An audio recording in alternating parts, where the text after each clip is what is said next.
Engineers, एक बार फिर से आपका बहुत बहुत स्वागत है आपके favourite YouTube channel Civil Guruji the civil engineers training institute में। मैं हूं विजीश, कॉर्पोरेट ट्रेनर। इंजीनियर्स, आज मैं मौजूद हूं साइट में और जैसे आप देख पा रहे हैं मेरे सामने यहाँ पे बार बेंडिंग शेड्यूल का जो काम है वो जोरों से चल रहा है। तो यहाँ पे मैं आपको बहुत सारी इंपॉर्टेंट वैल्यूएबल इन्फॉर्मेशन देना चाहूंगा और ड्राइंग है मेरे पास अवेलेबल। यहाँ पे देख पा रहे हैं ये ड्राइंग अवेलेबल है, इसमें बहुत सारे इंपॉर्टेंट पॉइंट्स है। तो पहले हम ड्राइंग को देखते हुए समझते हुए यहाँ पे जो भी काम हो रहा है उसको विजुअलाइज करेंगे। सब्सक्राइब कीजिए सिविल गुरुजी चैनल को और बेल आइकन को दबाइए लेटेस्ट वीडियो सबसे पहले देखने के लिए। जैसे आप देख पा रहे हैं यहाँ पे प्रोपोज कमर्शियल बिल्डिंग है कोका भिलाई। यहाँ पे भिलाई छत्तीसगढ़ जो है वहाँ पे एक कंस्ट्रक्शन हो रहा है, कमर्शियल बिल्डिंग का कॉम्प्लेक्स यहाँ पे बन रहा है। तो यहाँ पे जो आप डिटेल्स देख पा रहे हैं यहाँ पे स्लैब बीम का यहाँ पे ग्रिड आपको दिख रही है। देखो कहाँ पे स्लैब 1, स्लैब 2, स्लैब बीम यहाँ पे दिख रहा है। स्लैब 1, स्लैब 2, स्लैब 3 यहाँ पे जो भी बन रहा है वो, और उसी के साथ यहाँ पे स्लैब बीम का डिटेल्स आपको शो हो रहा है। और यहाँ पे मैं इसको थोड़ा सा विजुलाइज करवाना चाहूँगा। इस पोर्शन में जो आप देख पा रहे हैं ये जो स्टेयर केस वाला जो एरिया है वो ये वाला जो ब्लॉक है यहाँ पे स्टेयर केस वाला एरिया यहाँ पे कवर होने वाला है। उस हिसाब से आप ये जो देख पा रहे हैं कि ये जो ओटीएस वाला क्षेत्र है ये इसके हिसाब से यहाँ पे ओटीएस वाला क्षेत्र यहाँ पे दिख रहा है आपको। और ये जो बीम यहाँ पे बनने वाली नीचे आप देख पा रहे हैं यहाँ पे जो ढलने वाला जो बीम है वो ये है। तो SP9 की यहाँ पे बार बेंडिंग यहाँ पे की जा रही है ये है। और उसी के साथ अगर मैं ये बड़ी सी बीम आप देख पा रहे हैं, ये जो बड़ी बीम दिख रही है जो यहाँ से शुरुआत हो रही है पूरी और ये एंटायर पूरी लेंथ में जा रही है, ये बड़ी बीम है SB7। तो अभी मैं इस बीम के बारे में थोड़ा सा डिटेल में आपको बताऊंगा। SB7 है उसका जो डिटेल है मैं ये दूसरी ड्राइंग में देखना चाहूंगा। ये देखिए यहाँ पे आप देख पाएंगे जो SB7 है उसका डिटेल यहाँ पे जो क्रॉस सेक्शन है वो दिया हुआ है। तो ये देख रहे हैं टॉप रेनफोर्समेंट 320 बार यहाँ पे दिख रहा है, 3 बार लग रहे हैं टॉप में 20 mm के, और नीचे में यहाँ पे रेनफोर्समेंट आपको दूसरा दिख रहा है, फिर से 20 mm के बार दिख रहे हैं। तो बॉटम एक्स्ट्रा भी दिख रहा है आपको यहाँ पे और बॉटम मेन बार भी आपको दिख रहा है। इस तरीके से यहाँ पे अरेंजमेंट किया गया है। तो इस ड्राइंग में अभी यहाँ पे जो है ये अभी पूरी तरह से फिनिश लेवल पे नहीं बनाया गया, इसको अभी बार बेंड किया ही जा रहा है। लेकिन मैं आपको इसका कुछ डिटेल बताना चाहूँगा। जैसे आप देख पा रहे हैं ये मेन रेनफोर्समेंट, ओके। ये टॉप की जो ऊपर की रेनफोर्समेंट देख पा रहे हैं, पहला, दूसरा, तीसरा और ये चौथा, ठीक है। ये जो 4 बार है ना जो थ्रू आउट जाती है, यहाँ पे देखेंगे आप, ये थ्रू आउट जो लेंथ जा रही है इसको हम बोलते हैं मेन रेनफोर्समेंट। क्लियर है आपको? ये मेन रेनफोर्समेंट आपका कहलाता है। तो आमतौर में आप देखेंगे कि सभी जितने भी बीम्स में वहाँ पे ये थ्रू आउट आपको मेन बार दिखेगी। क्लियर? और इसकी पहचान कैसे होगी? जैसे आप देख पा रहे हैं यहाँ पे लिखा रहता है, यहाँ पे एक नंबर है, जब मैं उल्टा आप देखेंगे तो यहाँ पे 20 करके लिखा हुआ है। तो ये 20 mm की डाया की यहाँ पे बार आपको दिख रही है। और कैसे पहचानेंगे ये कौन से ग्रेड की है?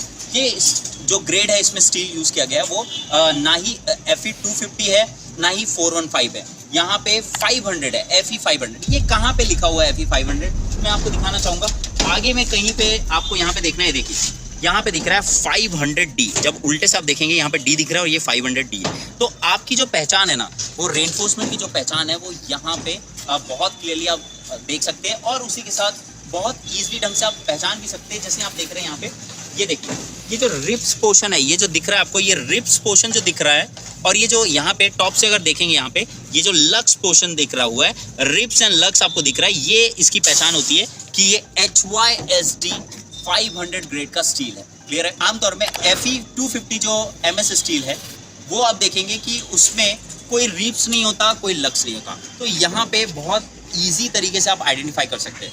यहाँ पे डिटेल्स को थोड़ा सा और समझेंगे कि यहाँ पे ये जो पोर्शन दिख पा रहा है, ये देखिए ये जो रेनफोर्समेंट आ रही है, ठीक है, और ये जो बंध रहा है इसको हम क्या कहते हैं? आप सभी ने बहुत बार इसको देखा भी होगा, समझा भी होगा, स्टीरअप्स हम कहते हैं।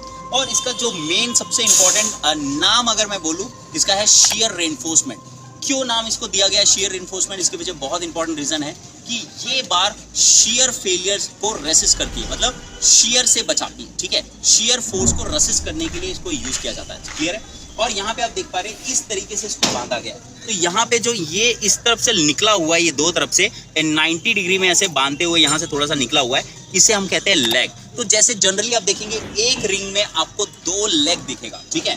ये 90 डिग्री में बेंड है, लेकिन आप इसको और अच्छे बॉन्डिंग के लिए आप इसको 135 डिग्री में भी बेंड कर सकते हैं। क्लियर है? तो कोई भी रेनफोर्समेंट 90 डिग्री में बेंड है, 135 डिग्री में बेंड है, वो कैसे हम समझेंगे? आइए मैं थोड़ा सा क्लोजअप में आपको और दिखाता हूँ। इंजीनियर्स, जैसे आप देख पा रहे हैं यहाँ पे, ये देखिए इस पोर्शन में ये जो कॉलम स्टार्ट हो रही है यहाँ से और इसके इस तरफ से जो ये स्टार्ट हो रही है, ये बीम स्टार्ट हो रही है, क्लियर है। और कॉलम जो फेस है वो यहाँ से स्टार्ट हो रहा है। तो कॉलम और बीम को यहाँ पे ज्वाइन किया गया है। तो यहाँ पे ये यहाँ से यहाँ तक का जो रेनफोर्समेंट है इसे हम कहते हैं डेवलपमेंट लेंथ, ठीक है।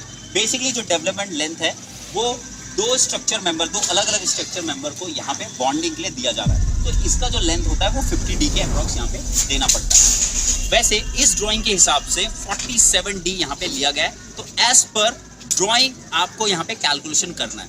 वैसे जैसे मैं आपको बता रहा था कि 90 डिग्री जो आपको दिख रहा है, ये जो बेंड आ रही है इस तरीके से और यहाँ पे ये बेंड बना रही है 90 डिग्री। तो एंगल किस तरफ से हम देखेंगे, ये जो मेन रेनफोर्समेंट यहाँ से जो काउंट हो रहा है, ये देखिए ये मेन रेनफोर्समेंट जो आ रहा है यहाँ से, ये स्ट्रेट जा रहा है। तो यहाँ पे इमेजिनरी लाइन आप बनाए और ये जो एंगल बन रहा है ये 90 डिग्री, इस तरीके से इसको देखा जाता है, क्लियर है। और उसी प्रकार से थोड़ा सा और यहाँ पे आप पास आएंगे तो मैं दिखाना चाहूँगा, ये नीचे में जो ये पोर्शन दिख रहा है ये यहाँ पे लैपिंग की जा रही है, लैपिंग। तो जनरली जो लैपिंग है आप देखेंगे कि हमारा जो देखिए ये फॉर्मवर्क है, फॉर्मवर्क से ऊपर यहाँ पे जब स्लैब बन जाएगा उसके बाद जहाँ से कॉलम स्टार्ट होगा अप टू जहाँ तक कॉलम होगा वो टोटल आपकी लंबाई हो गई मान लीजिए L, ठीक है। तो L/3 डिस्टेंस में, ठीक है, एक सर्टेन L/3 डिस्टेंस में नीचे से और L/3 डिस्टेंस में ऊपर से जितना जगह बचा हुआ है उस जगह पे हम लैपिंग का काम करते हैं। तो लैपिंग जो डिस्टेंस है बेसिकली वो क्या कर रहा है कि एक कॉलम, ठीक है, सेम स्ट्रक्चर मेंबर को आगे बढ़ाने के लिए किया जा रहा है, एक्सटेंड करने के लिए। तो जो कॉलम है वही इसके ऊपर भी जो कॉलम बनने वाला है उसके लिए बीच में मुझे ओवरलैप देना पड़ता है। तो जो डिस्टेंस ओवरलैप है, मतलब दो रेनफोर्समेंट जो जुड़ रही है वो ओवरलैप जो डिस्टेंस है वो 50D आपको प्रोवाइड करना है। D फॉर डायमीटर ऑफ बार। तो यहाँ पे आप देख पा रहे हैं नीचे में इस पोर्शन में आप देख पाएंगे कि उस तरीके से इसको किया गया है, ठीक है। तो ये जो पोर्शन है यहाँ पे जो नीचे पोर्शन देख रहे हैं जहाँ पे दोनों रॉड मिल रही है आपस में, ये पोर्शन ये आपका लैप लेंथ, ये लैप लेंथ आपका कहलाएगा पूरा नीचे तक जहाँ तक हो गई है। और देखो इस तरीके से इसको हल्का सा मोड़ा गया है, ये जैकल मारा गया है इस तरीके से, ठीक है। जो नीचे आ रही है वो मेन रेनफोर्समेंट है और उसी के ऊपर में होनी चाहिए ये वाली रेनफोर्समेंट। तो इस तरीके से इसको मोड़ना है, ठीक है। आपको बस ध्यान रखना है ये कि जो कवर है, देखिए ये जो गैप छूट रहा है, ये जो कवर है आपकी जो रेनफोर्समेंट है जो आप यहाँ पे जकल करेंगे वो इस तरीके से नहीं होना चाहिए, मतलब यहाँ पे नहीं होना चाहिए। क्यों नहीं होना चाहिए? क्योंकि इसका जो कवर है वो यहाँ पे डिस्टेंस कम हो जाएगा, इसलिए लेफ्ट और राइट साइड में आपको प्रोवाइड करना है। तो ये एक वैल्यूएबल इंफॉर्मेशन मैंने आपको अभी प्रोवाइड की है। जैसे इंजीनियर्स आपको बहुत सारी चीज़, बहुत सारी बारीकियां सीख रही हैं कि किस तरीके से साइट में काम किया जाता है। और अगर आप चाहते हैं अपने लाइफ में बदलाव करना तो आपको सीखना होगा। सीखने के लिए प्लेटफॉर्म की जरूरत पड़ती है जो प्रोवाइड करता है आपको सिविल गुरुजी। सिविल इंजीनियर्स ट्रेनिंग इंस्टीट्यूट में आप आ सकते हैं सीखने के लिए। 1 अक्टूबर से स्टार्ट होने वाली नई बैच ज्वाइन करें, अभी कॉल करें 9111001234 पे। मिलते हैं अपने नेक्स्ट वीडियो में, तब तक के लिए जय हिंद जय भारत।